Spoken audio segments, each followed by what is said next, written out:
रावण को रथी देखकर श्री विभीषण जी के मन में यह संदेह हुआ,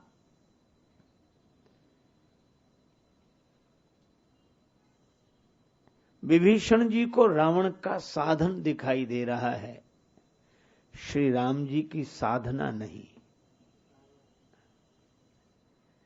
विभीषण जी को रावण का व्यवहारिक रूप दिखाई दे रहा है, श्री राघवेंद्र का आध्यात्मिक रूप नहीं।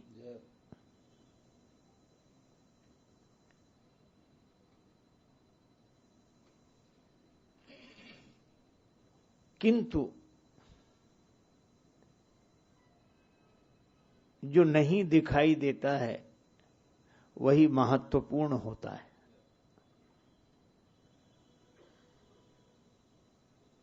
जैसे हमें शरीर दिखाई देता है, पर शरीर के भीतर रहने वाला दिखाई नहीं देता। शरीर तो भीतर रहने वाले की सूचना देता है, और भगवान श्री राघवेंद्र उसी आध्यात्मिकता की बात कह रहे हैं जो शरीर में रहकर धर्म का साधन करे, धर्म के अनुरूप चले, जो जीवन को अपने ढंग से चलाने में सक्षम हो, वही धर्म रथ में आरूढ़ है। कई बार प्रश्न होता है कि धर्म से क्या मिलेगा। मानस में बड़ा सुंदर वर्णन है, धर्म ते विरति, धर्म से ही वैराग्य की प्राप्ति होती है।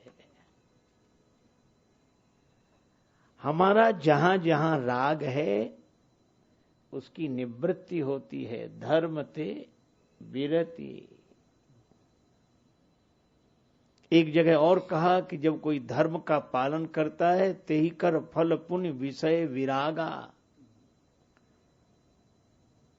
वैराग्य की प्राप्ति होती है।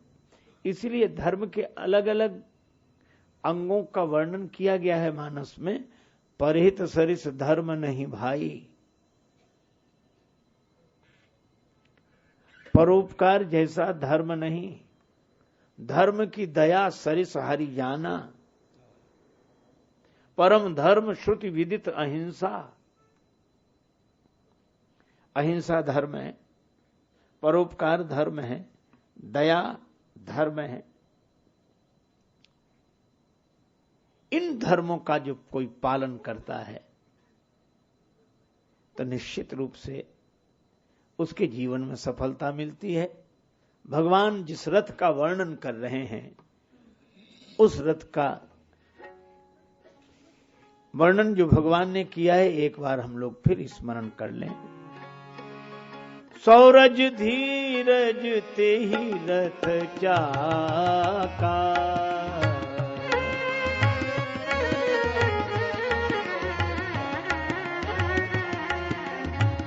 सत्यशील दृढ़ ध्वजा पताका,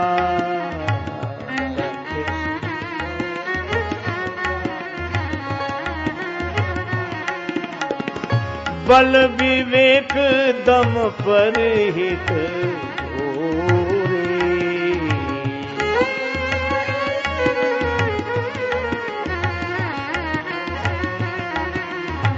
क्षमा कृपा समता रज जोरे, क्षमा कृपा।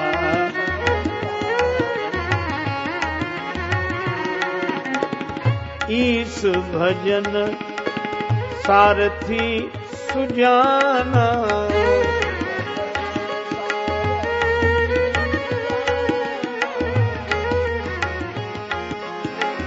ईस भजन सारथी सुजाना,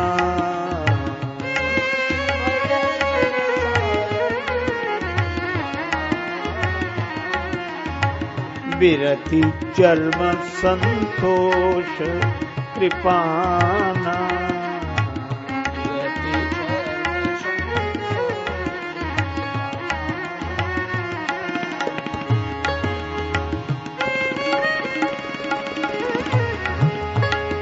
दान परसु बुद्धि शक्ति प्रचंडा।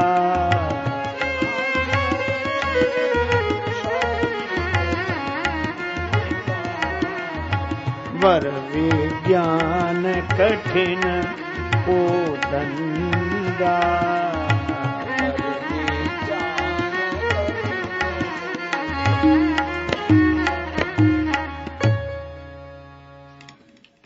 ये बहुत महत्वपूर्ण प्रसंग है, पर बहुत छोटा सा प्रसंग है। भगवान कहते हैं धर्मरथ वह शौर्य धैर्य जिसके दो पहिए हैं, सत्यशील ध्वजा और पताका है। बल अर्थात वैराग्य का बल, विवेक, दम अर्थात इंद्रिय संयम, परहित अर्थात परोपकार, ये चार घोड़े हैं। क्षमा कृपा समता ये तीन रस्सियां हैं। ये रस्सियां तीन नहीं हैं, तीन लटों से बनी हुई एक रस्सी है जिसमें क्षमा कृपा समता समाई हो। आज भगवान फिर कह रहे हैं ईश भजन सारथी सुजाना।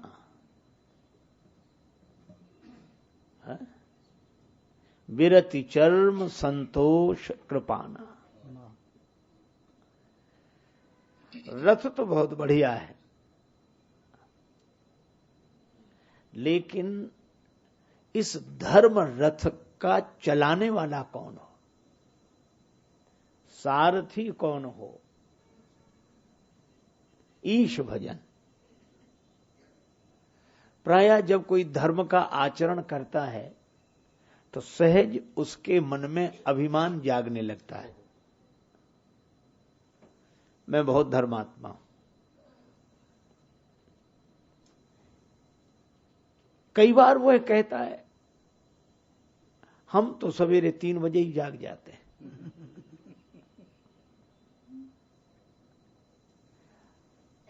अच्छा, उसका जागकर दूसरों को जगाना उद्देश्य नहीं रहता है। वो तो सोचता है कि दूसरे सोते ही रहें तब तो हमारा जागना दिखेगा। एक आदमी गड्ढे में गिर गया, बेचारे का पांव फिसल गया, गड्ढे में गिर गया, बाहर नहीं निकल पा रहा था, मजबूर पड़ा हुआ था। रास्ते से लोग निकलते, एक ने कहा बेचारा गड्ढे में गिर गया है, गड्ढे में गिर गया है। दूसरा बोला गिर गया तो गिर गया, अब हम लोगों को अपना भी काम करना है, कोई ना कोई आएगा ही निकाल। चले गए। दूसरे निकले, देख कर नहीं चलते, गिरेंगे मारने तो चलो।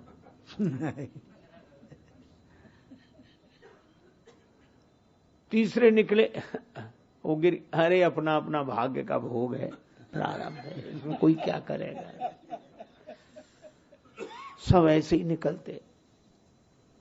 इतने में एक व्यक्ति निकला, उसने देखा गड्ढे में गिरा है आदमी। उसने अपने सारे काम छोड़े, गड्ढे में उतरने लगा। लोगों ने कहा ये धर्मात्मा है। उस व्यक्ति ने भी देखा बड़ी आशा भरी दृष्टि से कि आप उतर कर आए मुझे निकालने के लिए।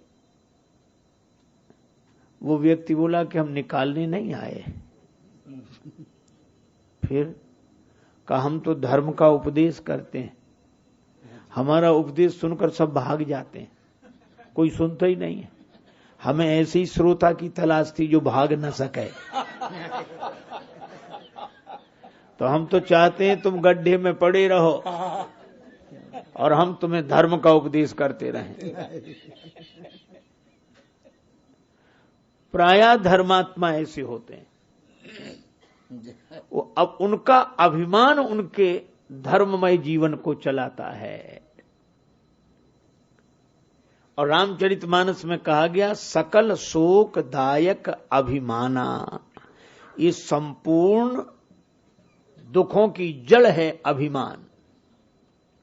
इसलिए हम कितने भी धर्मात्मा हो जाएं, कितना भी पवित्र जीवन जिएं, पर अपने इस धर्ममय जीवन को अहंकार के द्वारा संचालित न होने दें, बल्कि इस धर्म रथ का संचालक तो ईश्वर का भजन होना चाहिए। ईश भजन सारथी सुजाना।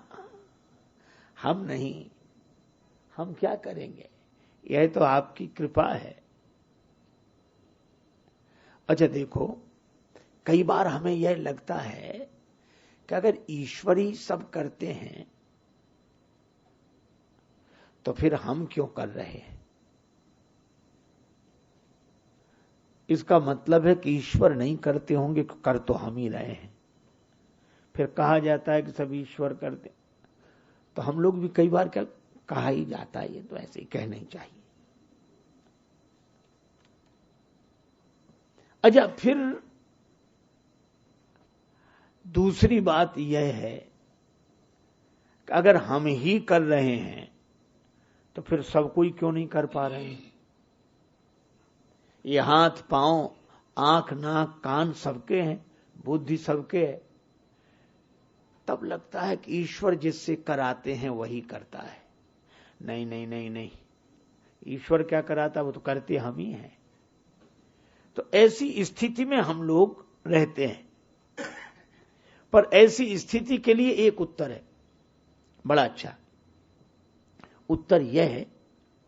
भगवान श्री कृष्ण ने अर्जुन से कहा, अर्जुन धनुष बाण उठाओ, इन कौरवों को मार डालो। अर्जुन ने सब बात भगवान की मानी, पर ये नहीं मानी। महाराज मेरे बस का नहीं कि मैंने मारूं, इसमें तो मेरे मामा दिख रहे हैं, चाचा दिख रहे हैं, ताऊ दिख रहे हैं, इनको मारकर मैं राज्य भोगूं, राज्य के लिए इन्हें मारूं? मैं साधु हो जाऊंगा, भिक्षा मांग लेना अच्छा है, भैक्षम पिए लोके, पर इन्हें नहीं मारूंगा। भगवान ने बहुत समझाया, नहीं माने अर्जुन।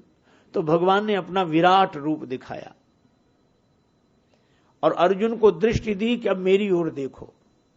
अर्जुन ने उस दृष्टि से जब भगवान को देखा तो जितने कौरव थे सब मरे हुए दिखाई दिए और काल रूपी भगवान के मुंह में जा रहे हैं ये मरे मराए कौरव सब। अर्जुन ने जो देखा, सारी महिमा भगवान की है, जय हो जय हो। कांपने लगे, कहा कि प्रभु सौम्य रूप धारण करिए, यह रूप देखकर मुझे डर लग रहा है।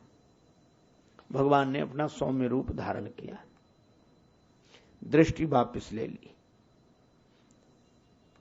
अर्जुन ने प्रणाम किया कि प्रभु त्वमादि देवा पुरुषः पुराणा, हे प्रभु आप धन्य हैं। भगवान ने कहा वो तो ठीक है, हमारी प्रशंसा बाद में करना, अब तो कौरवों को मार सकते हो। अर्जुन बोले कौरवों को? कौरव तो मरे मराए दिखे अभी, और आप काल रूप में दिखाई दिए, वो आपके मुंह में ही जा रहे थे सब, कौरव सब आपके मुंह में जा रहे थे। भगवान ने कहा, तो अर्जुन ने कहा मारना किसे है, समस्या का समाधान हो गया, आपने ही कर दिया। भगवान ने कहा कि अर्जुन अब मेरी ओर नहीं, जरा सामने देखो।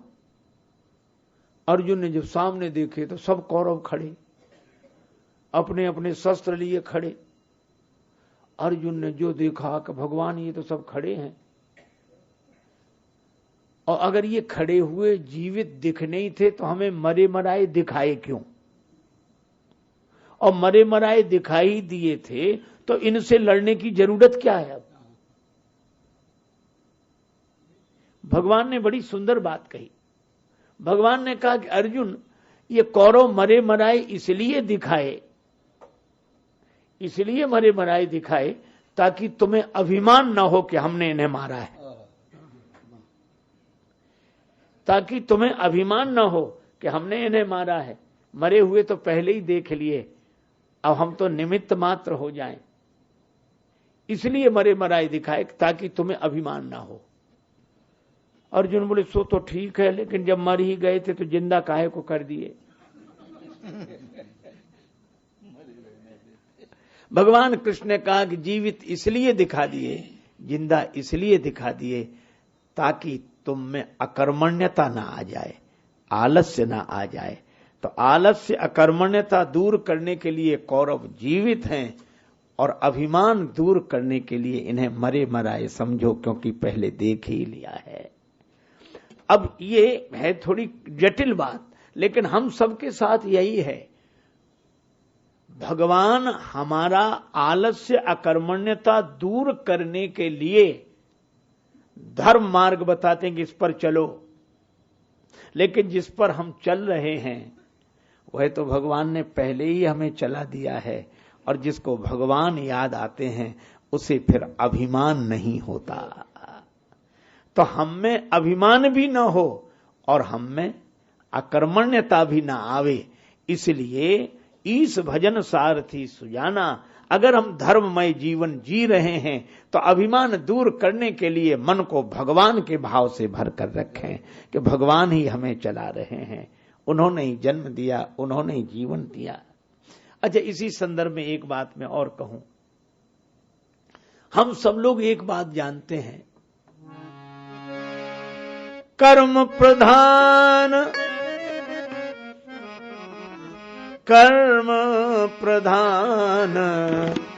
विश्व, कर्म प्रधान विश्व, कर्म प्रधान विश्व।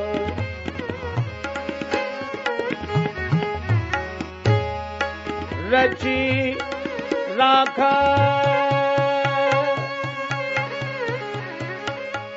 कर्म प्रधान विश्व रचि, जो जस करहि सो तस फल चाहा। कर्म प्रधान विश्व। देखो भैया, कर्म की प्रधानता से विश्व को रचा। यहां जो जस करई सो तस फल चाखा। प्रत्येक व्यक्ति को अपने किए हुए कर्म का भोग ही मिलता है, ठीक है। प्रारब्ध का भोग मिलेगा, अपना प्रारब्ध जैसा जहां से वैसे परिणाम मिलते वहां से। मीठे फल अब मिलेंगे कहां से, बीज कड़वे तो वो ही चुके हो।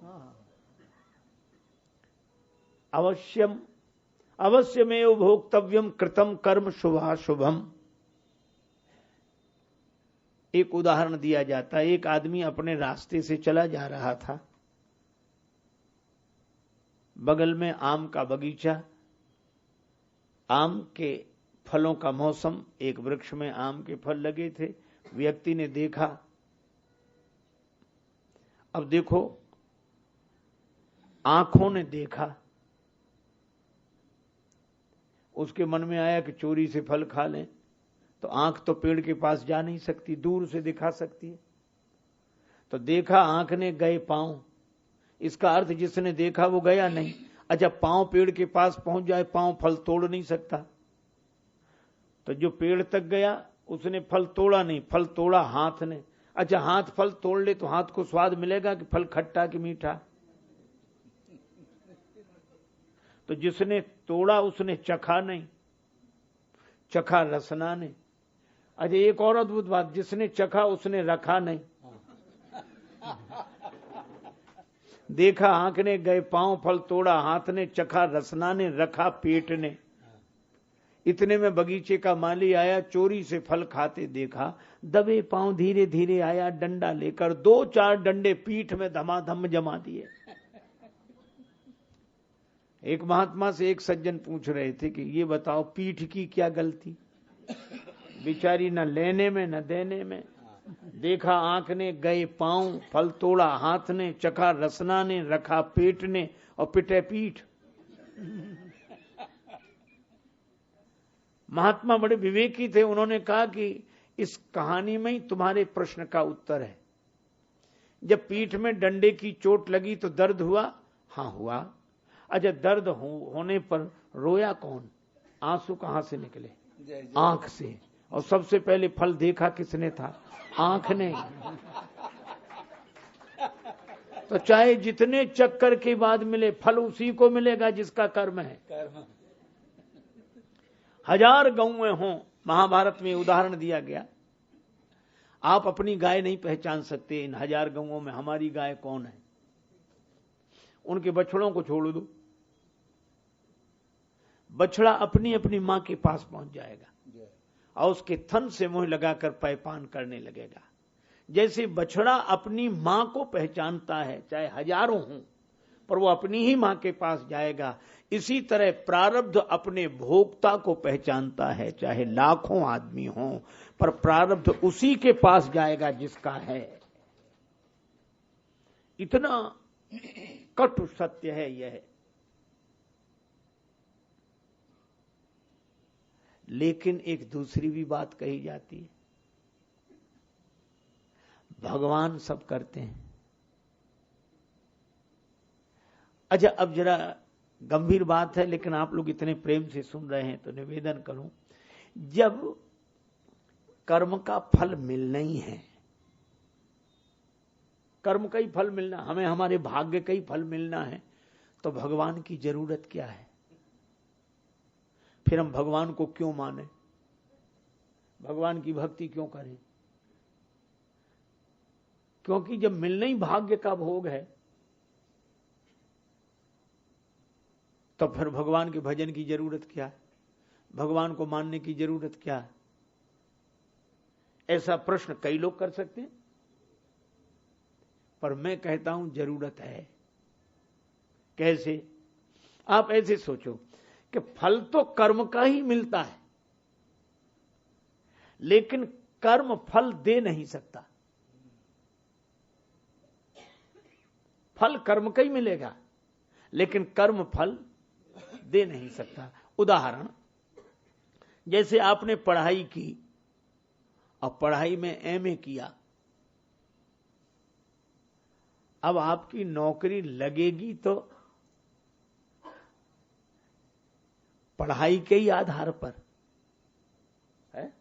आपने एमए किया है तभी नौकरी लगेगी, तो फल तो आपको एमए का ही मिलेगा। जिन्होंने एमए नहीं किया उन्हें नहीं मिलेगा, पर जिन्होंने एमए किया नौकरी तो उन्हीं की लगेगी। इसका मतलब है एमए करना ही आपको फल देगा। फल तो कर्म का ही मिलेगा, लेकिन एमए करना आपकी नौकरी नहीं लगा सकता। नहीं तो जिन्होंने एमए कर लिए उनकी सबकी नौकरी लग गई होती, वे सर्टिफिकेट लेकर घूमते रहते हैं। इसका अर्थ है कि फल पढ़ाई का ही मिलता है, लेकिन पढ़ाई फल दे नहीं सकती। फल कब मिलेगा? जब कोई आदमी आपको नौकरी पर लगा ले, और जब आदमी आपको नौकरी देगा तब आपको आपकी पढ़ाई का फल मिलेगा। अर्थात आपके कर्म को कोई स्वीकार कर ले तब आपको कर्म का फल मिलेगा। फल कर्म का ही मिलेगा, पर कर्म फल नहीं दे सकता। फल वो देगा जो आपके कर्म को स्वीकार करे। अच्छा, स्वीकार वो करेगा जिसे जरूरत हो। जिसे जरूरत ही नहीं वो काहे को नौकरी लगाए। पर विलक्षणता यह है कि जिसे कर्म की जरूरत होती है वो उस कर्म को स्वीकार करके व्यक्ति को कर्म का फल देता है। पर हमारे भगवान कितने दयालु हैं, कितने कृपालु हैं कि उन्हें कोई जरूरत नहीं है तो भी हमारे कर्म स्वीकार करके हमें हमारे कर्म का फल देते हैं। ऐसी कृपा और किसकी होगी? उनको जरूरत नहीं है, लेकिन कर्म स्वीकार करके कर्म का फल देते हैं। इसलिए हम कितने भी पवित्र कर्म करें, पर ये याद रखें, ईश भजन सारथी सुजाना, ईश भजन सारथी, ईश भजन सारथी,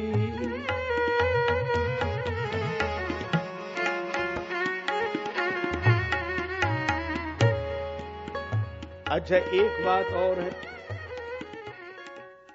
एक तो हमारे कर्मों को स्वीकार करके भगवान हमें कर्म फल देते हैं, इसलिए हम कितने भी पवित्र कर्म करें पर मन को अभिमान से नहीं भगवान से भर कर रखें।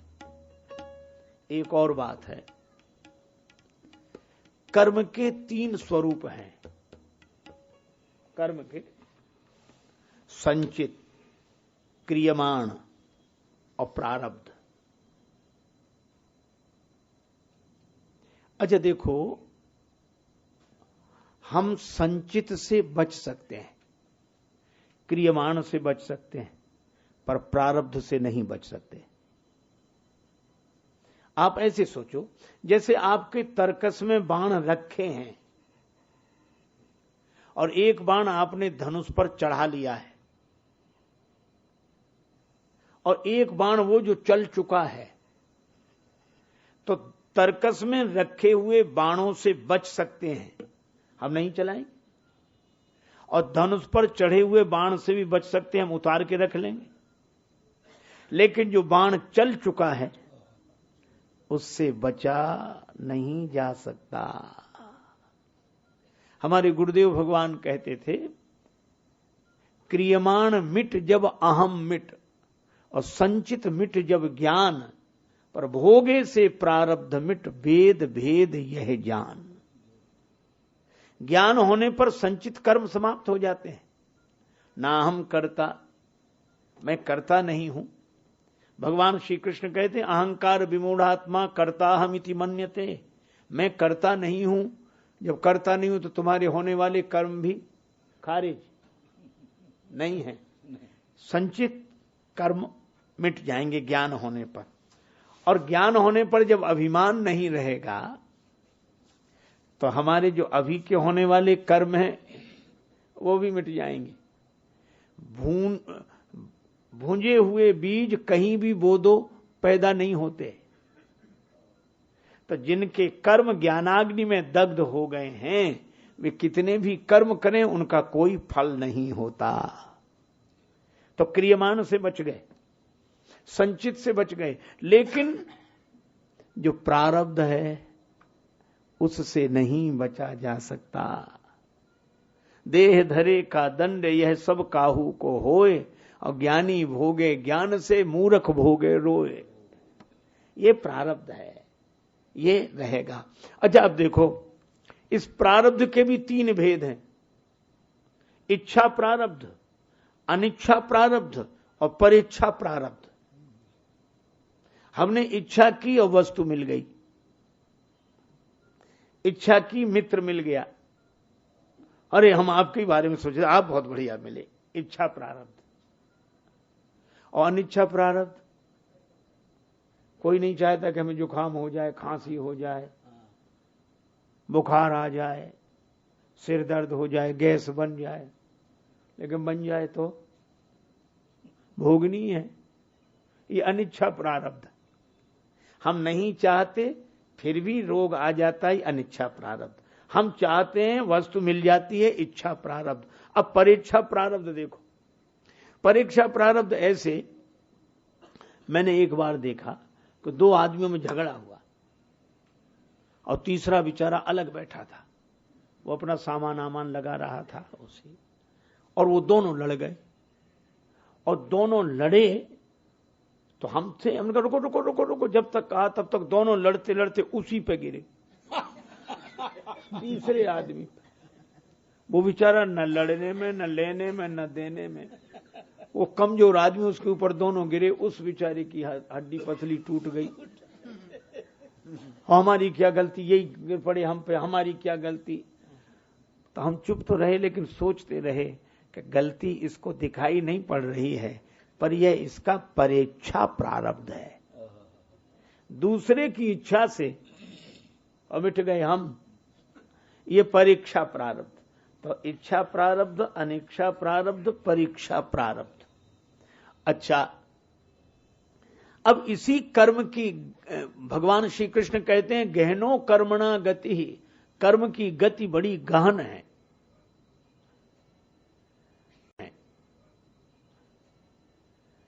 3 तरह के ये कर्म होते हैं। पूज्यपाद श्री स्वामी जी महाराज कहा करते थे कि किसी भी कर्म का फल 3 दिन में, 3 महीने में या 3 साल में मिल जाता है। अब वह जो कर्म हैं, हो सकता है कि कुछ पूजा पाठ भजन आदि करने से मिट जाए, और उससे ज्यादा बड़ा हुआ तो बड़ी साधना करने पर मिटता है, और उससे भी बड़ा हुआ तो कितनी भी साधना करो मिटता ही नहीं है, वह तो भोगना ही पड़ेगा। अच्छा, अब आप देखो, जैसे आपका किसी से कोई झगड़ा हुआ, मामला गया कोर्ट में, आप भी चले गए कोर्ट में, कोर्ट में मुकदमा चला और कोर्ट में आप हार गए,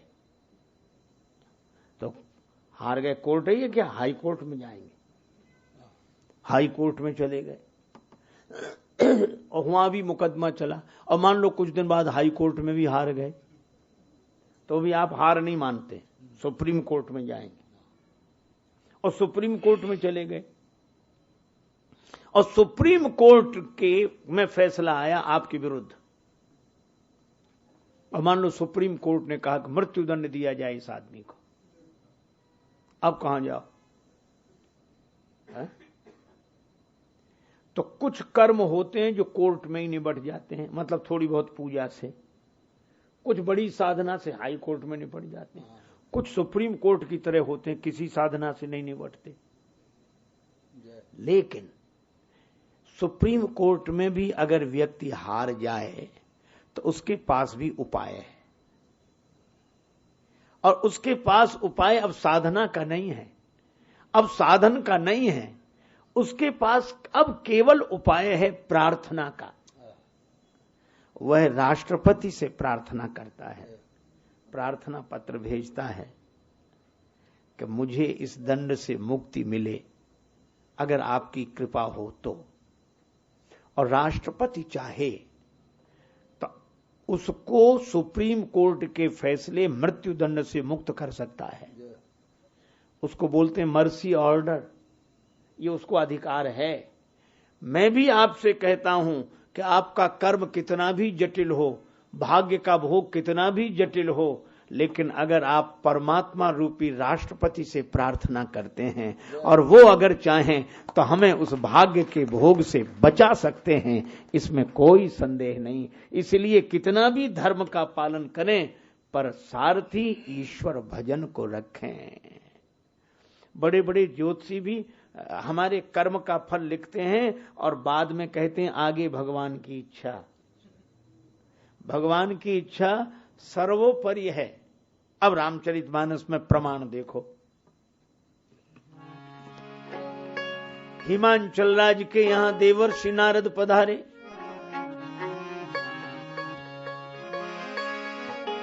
नारद समाचार सब पाए, सब पाए। नारद समाचार पाए, नारद समाचार सब पाए।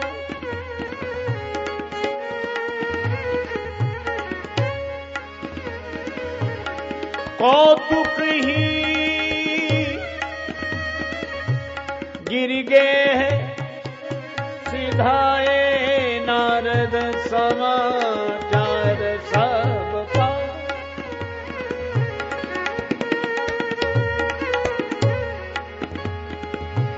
सब पाए, सब पाए, सब पाए।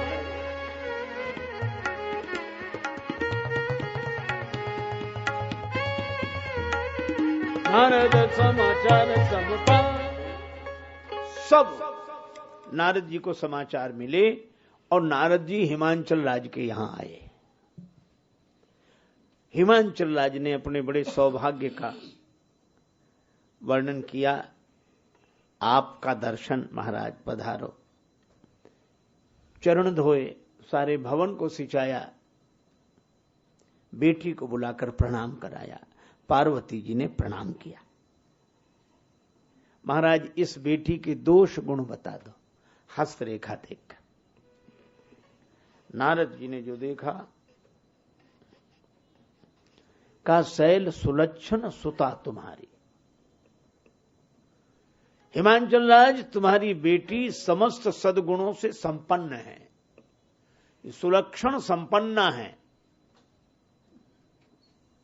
लेकिन दो चार अवगुण हैं। सुनहु जे अब अवगुण दुई चारी। जोगी जटिल अकाम मन नगन अमंगल बेख। अस स्वामी यही कहा मिली परी हस्त अस रेख। हस्त रेखा में यह लिखा है, इसको जो पति मिलेगा वो योगी होगा, जटिल होगा। जटिल के दो अर्थ, जटा धारण करने वाला या ना समझ में आने वाला जटिल। उसका मन वासना से नहीं युक्त होगा, भावना से युक्त होगा। अकाम मन, दिगंबर रहेगा, कोई नहीं देखेगा, अमंगल बेख, ऐसा स्वामी मिलेगा इसे। ये लिखा है।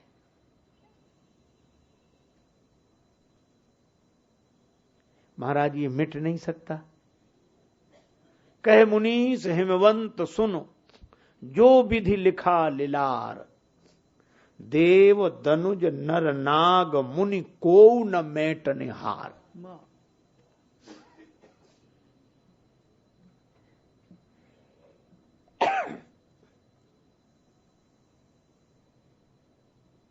नारद जी कहते हैं कि ब्रह्मा जी ने जो भाग्य में लिखा उसको कोई नहीं मिटा सकता। देवता नहीं मिटा सकते, दैत्य नहीं मिटा सकते, मनुष्य नहीं मिटा सकते, नाग देवता नहीं मिटा सकते। देव दनुज नर नाग मुनि, कोई महात्मा नहीं मिटा सकते। महात्मा भाव बदल सकते हैं, भाग्य नहीं।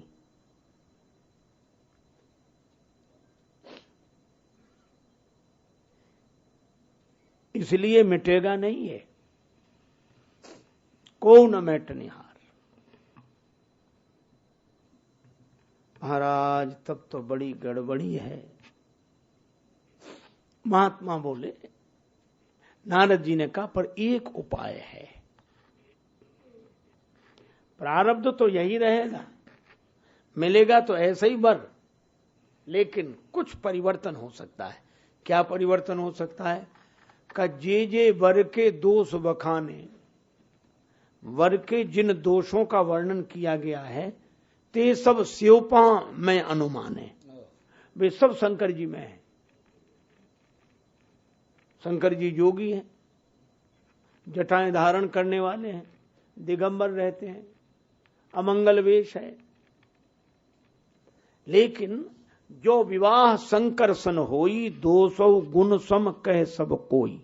अगर विवाह शंकर जी से हो जाए तो दोष भी गुण बन जाएंगे। जैसे वैद्य के पास जाकर विष भी औषधि बन जाता है, इसी तरह शंकर जी के पास जाकर ये दोष भी गुण बन गए। तो अब शंकर जी मिले कैसे? तब नारद जी ने कहा, जो तप करे कुमारी तुम्हारी, भाव्यू में सकहीं त्रिपुरारी।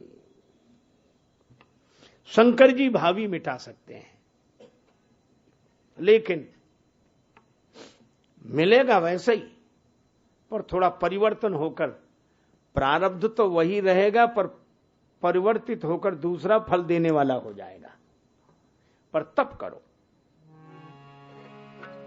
और पार्वती जी ने तप किया और उन्हें मिले शिव जी। जोगी जोगी अजब एक जोगी, अजब एक जोगी।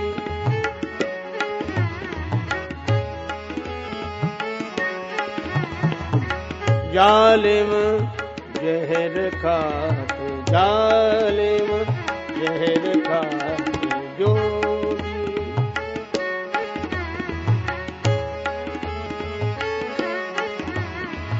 करता कहर क्या गले मुंड माला, करता गले मुंड माला, जोगी अजब एक जोगी, जोगी अजब एक जाल में जहर खात जोगी, अजब एक जोगी, एक जोगी एक जोगी। ऐसा वर मिलेगा। अच्छा बोलो, पार्वती जी को शंकर जी मिले, ये सही है, पर तपस्या के कारण मिले, पर तपस्या ने उस प्रारब्ध का रूप बदल दिया कि नहीं? देखो आज थोड़ी कठिन बात है, लेकिन आप ऐसे समझो जैसे 3 तरह की चीजें होती हैं। अगर प्रारब्ध ही सब कुछ है तो पुरुषार्थ, प्रारब्ध जब नहीं बदल सकता तो पुरुषार्थ काहे करें? चलो मैं आपसे एक बात कहूं, भगवान ने हमें जो आकृति दी है ये बदल सकती है? न नाक बदल सकती, जैसी है वैसी रहेगी, ना आंख न कान, न कद जितना रह गया उतना ही रहेगा।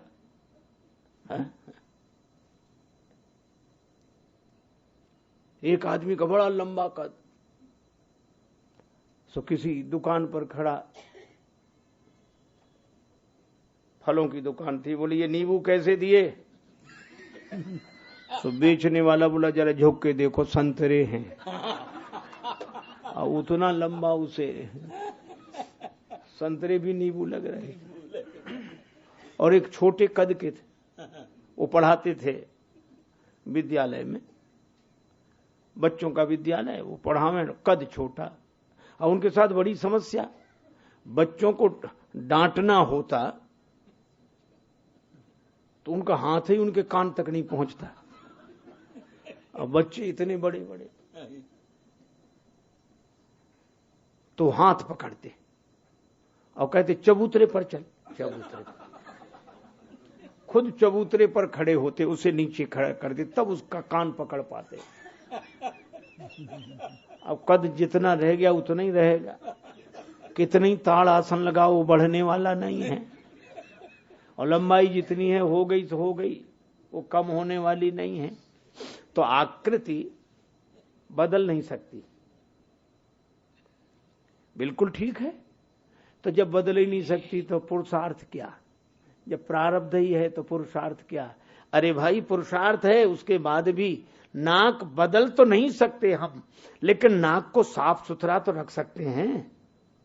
आंख बदल नहीं सकते, पर आंख को साफ सुथरा तो रख सकते हैं। कान नहीं बदल सकते, पर इनको साफ सुथरा रख सकते हैं।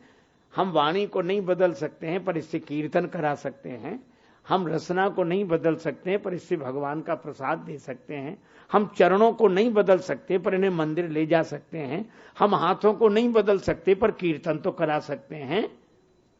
तो मैं आपसे कहता हूं कि जो नहीं बदलने वाला है वह प्रारब्ध है, लेकिन इनको संभाल कर सही मार्ग पर चलना यह हमारा पुरुषार्थ है। आप ऐसे सोचो कि फिर भगवत कृपा क्या है? जैसे घनी अंधेरी रात हो, उस अंधेरी रात में कुछ नहीं दिखाई देता, ये प्रारब्ध है। पर दिया जला लो, हम अंधेरा मिटा नहीं सकते, हटा तो सकते हैं। दिया बार बार बुझेगा, पर जलाओ, हमारे घर का अंधेरा हटेगा।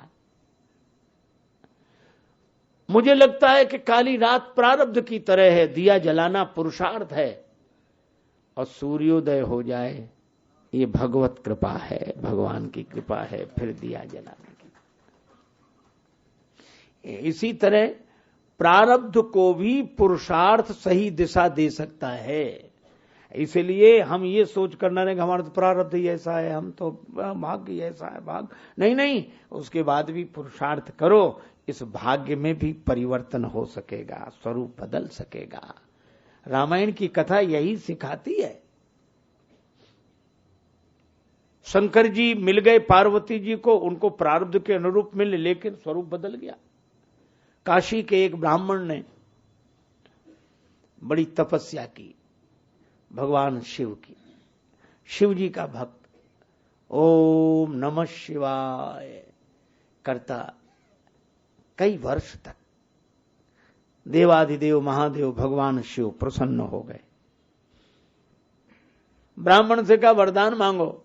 ब्राह्मण ने कहा कि हे देवाधिदेव महादेव, आपकी कृपा से जीवन में सब कुछ है, लेकिन क्या, पुत्र नहीं है, पुत्र चाहिए।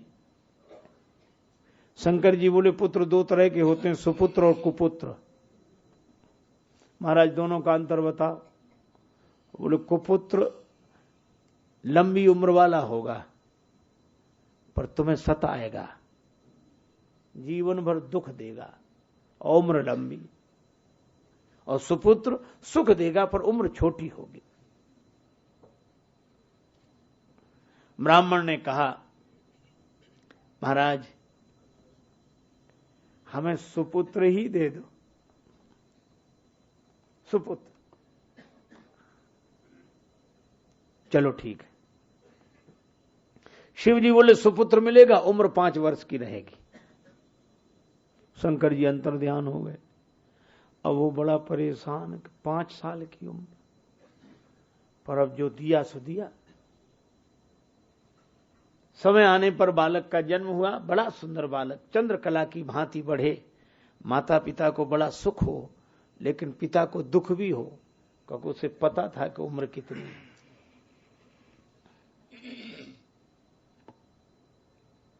1 वर्ष का हुआ बालक,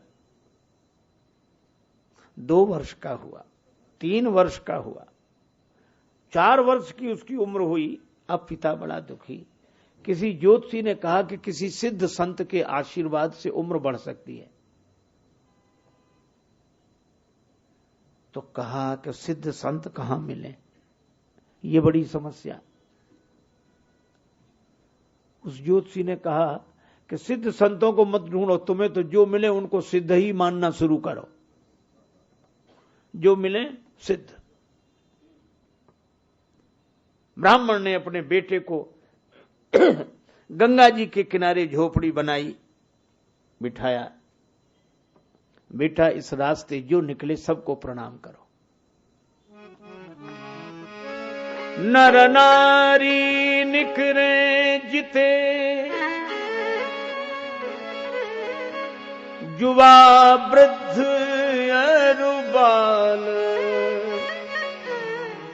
गो गजबाजी अनेक पशु,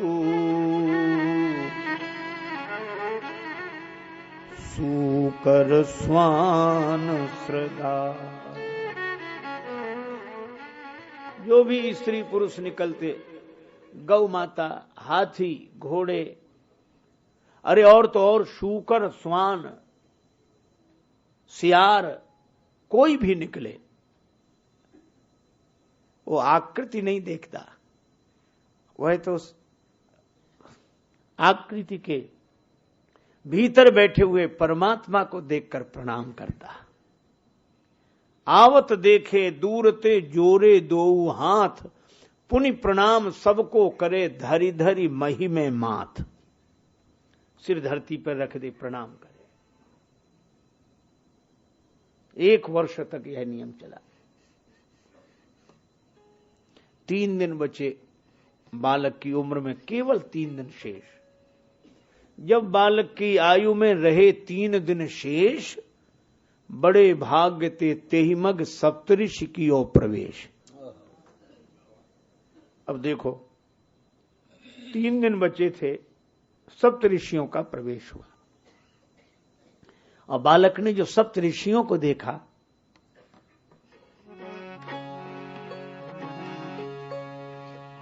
मुनि मंडल को मही में पर के, द्विज बालक दंड प्रणाम किया। मुनिमंडल को महिमे परखे, दुज बालक दंड प्रणाम किया। चिरजीवी भव चिरजीवी भव, ऋषियों ने आशीर्वाद दिया। सप्त ऋषियों को बालक ने प्रणाम किया तो सातों ऋषि बोले चिरंजीवी भव चिरंजीवी भव चिरंजीवी भव। अब सातों ऋषियों के मुख से यह वाक्य निकले। पिता अब तक धीरज रखे था, आज धैर्य टूट गया, आंखों में आंसू आ गए। हाथ जोड़कर कहा, कर जोड़ पिता बोला किम होंगे, सत्य आपके वचन कहे। इस दीन अभागे बालक की आयु में शेष दिन 3 रहे। 3 दिन शेष है। अब सप्तऋषियों ने कहा कि तुम्हें कैसे पता? क्या ये किसी देवता का दिया हुआ बालक है? नाम बताओ।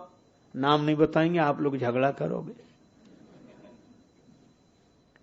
अब सप्तऋषि एक दूसरे का मुंह देखने लगे कि आज तो गजब हो गया, ऋषियों की बात झूठी, सप्तऋषियों की बात झूठी, कोई क्या कहेगा?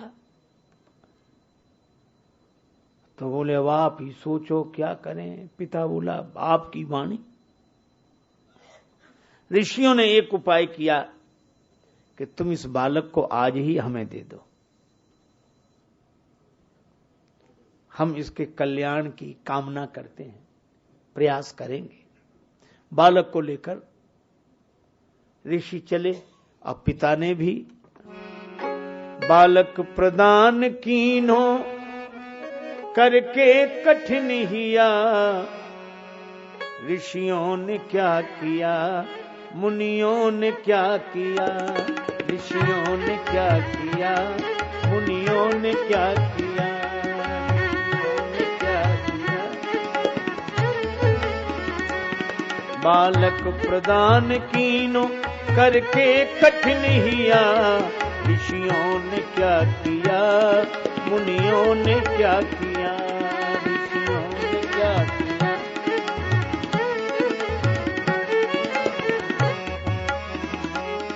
मुनियों ने क्या किया, ऋषियों ने क्या किया, मुनियों ने क्या किया, ऋषियों ने क्या किया। पिता ने बालक का कल्याण हो जाए इसलिए ऋषियों को सौंप दिया। सप्त ऋषि उस बालक को लेकर गए और दूसरे दिन सवेरे सवेरे ब्रह्मा जी के यहां सप्त ऋषियों ने ब्रह्मा जी को प्रणाम किया। पीछे उस बालक ने भी। ब्रह्मा जी ने सप्तऋषियों को तो आशीर्वाद दिया, बालक ने प्रणाम किया तो ब्रह्मा जी भी बोले चिरंजीवी भव चिरंजीवी भव चिरंजीवी। और जो ऋषियों ने सुना, सुनि ब्रह्म वचन हंस के मुनि मंडली चली, चलो अपनी बला टली। सुन ब्रह्म वचन हंस के मुनि मंडली चली, चलो अपनी बला टली, अपनी बला टली। क्यों? ब्रह्मा जी बोले हंस के क्यों जा रहे हैं, क्या बात क्या बात क्या बात। सप्तऋषि बोले इसकी उम्र में 2 दिन बचे हैं। ब्रह्मा जी बोले तो हम तो आशीर्वाद देकर बुरे फंस गए। सप्तऋषि बोले ऐसे ही तो कल हम फंस गए थे, तो तुमने निकलने का उपाय तो कुछ सोचा नहीं, हमें और फंसा दिया। सप्तऋषि बोले अब कोई चिंता की बात नहीं, लोग कहेंगे सप्तऋषि झूठे, हम कहेंगे ब्रह्मा जी झूठे। जब ब्रह्मा झूठे तो हम झूठे, उसमें क्या है। ब्रह्मा जी बोले ये तो बहुत गलत बात है और क्या किया जाए। बोले आप ही बताओ क्या किया जाए। ब्रह्मा जी बोले एक ही उपाय है, भाविव मेटी सकै त्रिपुरारी, भाविव मेटी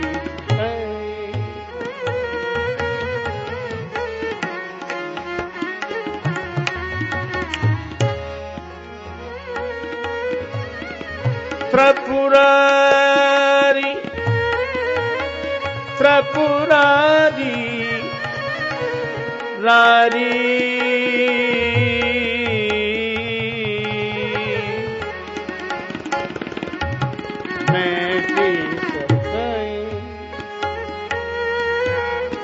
भाभी वो मैटी सके।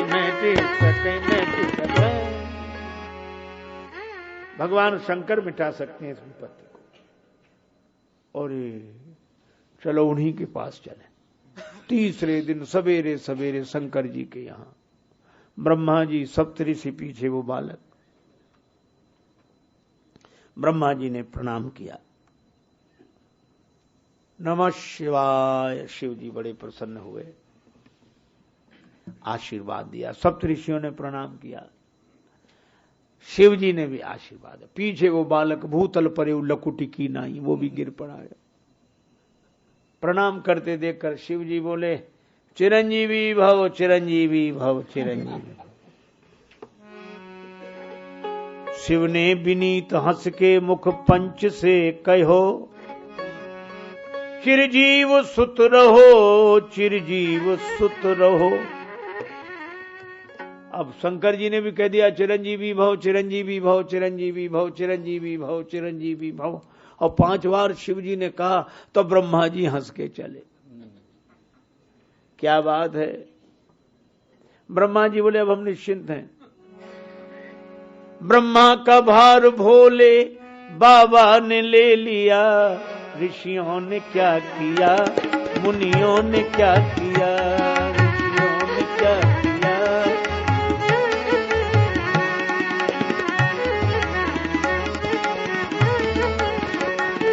ऋषियों ने क्या किया, मुनियों ने क्या किया, ऋषियों ने क्या किया। देखो भाई, ब्रह्मा जी ने कहा कि इसकी उम्र 1 दिन बची है और आप चिरंजीवी चिरंजीवी कह रहे हो।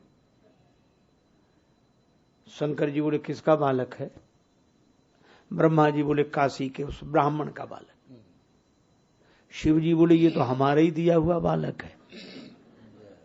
ब्रह्मा जी बोले तो और अच्छा, आपने दिया बालक, आपने दिया आशीर्वाद, अब आप ही करो जो कुछ करो। शिव जी ने कहा इस बालक को हमारे पास छोड़ो, आप लोग जाओ। ब्रह्मा जी सप्तऋषि लौट आए। बालक से भगवान शिव बोले चिंता मत करो, बिल्व पत्र लेकर शिवलिंग पर चढ़ाते रहो, ओम नमः शिवाय बोलते रहो। बालक वैसे ही करता रहा दिन भर। शाम को जब उसकी मृत्यु का क्षण आया तो यमराज ने उसके गले में फांसी का फंदा डाला। पर जैसे ही गले में फांसी का फंदा यमराज ने डाला, वो पाहिमाम कहकर शिवलिंग से लिपट गया। और जैसे ही वह शिवलिंग से लिपटा, वैसे ही भगवान शंकर प्रकट हो गए। त्रिशूल लेकर यमराज पर झपटे। क्या करते हो? यमराज तो कांप गए, हाथ जोड़ के बोले सरकार इसकी उम्र पूरी हो गई है और उम्र भी आपने ही दी है और 5 वर्ष की उम्र दी है, वादा कम न ज्यादा। मृत्यु तो निश्चित है और आपने उम्र दी है तो प्रारब्ध तो पूरा हो रहा। उसी अर्थ में मैं लेने आया हूं इसे। अब देखो उम्र तो 5 ही साल रहेगी, पर शिवजी ने कितना सुंदर उपाय किया। शिवजी बोले इस बालक को उम्र तुमने दी कि हमने? यमराज बोले आपने दी है। शंकर जी बोले तो इसकी उम्र 5 वर्ष तुम्हारे हिसाब से पूरी होगी कि हमारे हिसाब से? यमराज हाथ जोड़ कर बोले सरकार आपका हिसाब सुनना चाहते हैं। तो बोले सुनो, 4 युग कलयुग से बड़ा द्वापर, द्वापर से बड़ा त्रेता, त्रेता से बड़ा सतयुग, और 4 युग बीत जाएं तो कल्प। और ब्रह्मा जी की आयु में बीतत कल्प अनेक। एक ब्रह्मा जी की आयु में अनेक कल्प बीतते। और हमारी सुनो, हाँ आप सुनाओ, का ब्रह्मा जी की आयु में बीतत कल्प अनेक, और 10 ब्रह्मा बीते बने शंकर का दिन एक। 10 ब्रह्मा बन जाएं, बिगड़ जाएं, हमारा एक दिन। और यमराज ऐसे दिन के मास गिन, और मासों के पुण्य वर्ष, और ऐसे 5 वर्ष रहे बालक सुखी सहर्ष। ऐसे दिन के महीने बनाओ, महीने के वर्ष बनाओ, ऐसे 5 वर्ष रहेगा ये बालक। यमराज ने कहा जब आपके एक दिन में 10 ब्रह्मा बदल जाते हैं तो यमराज कितने बदलेंगे।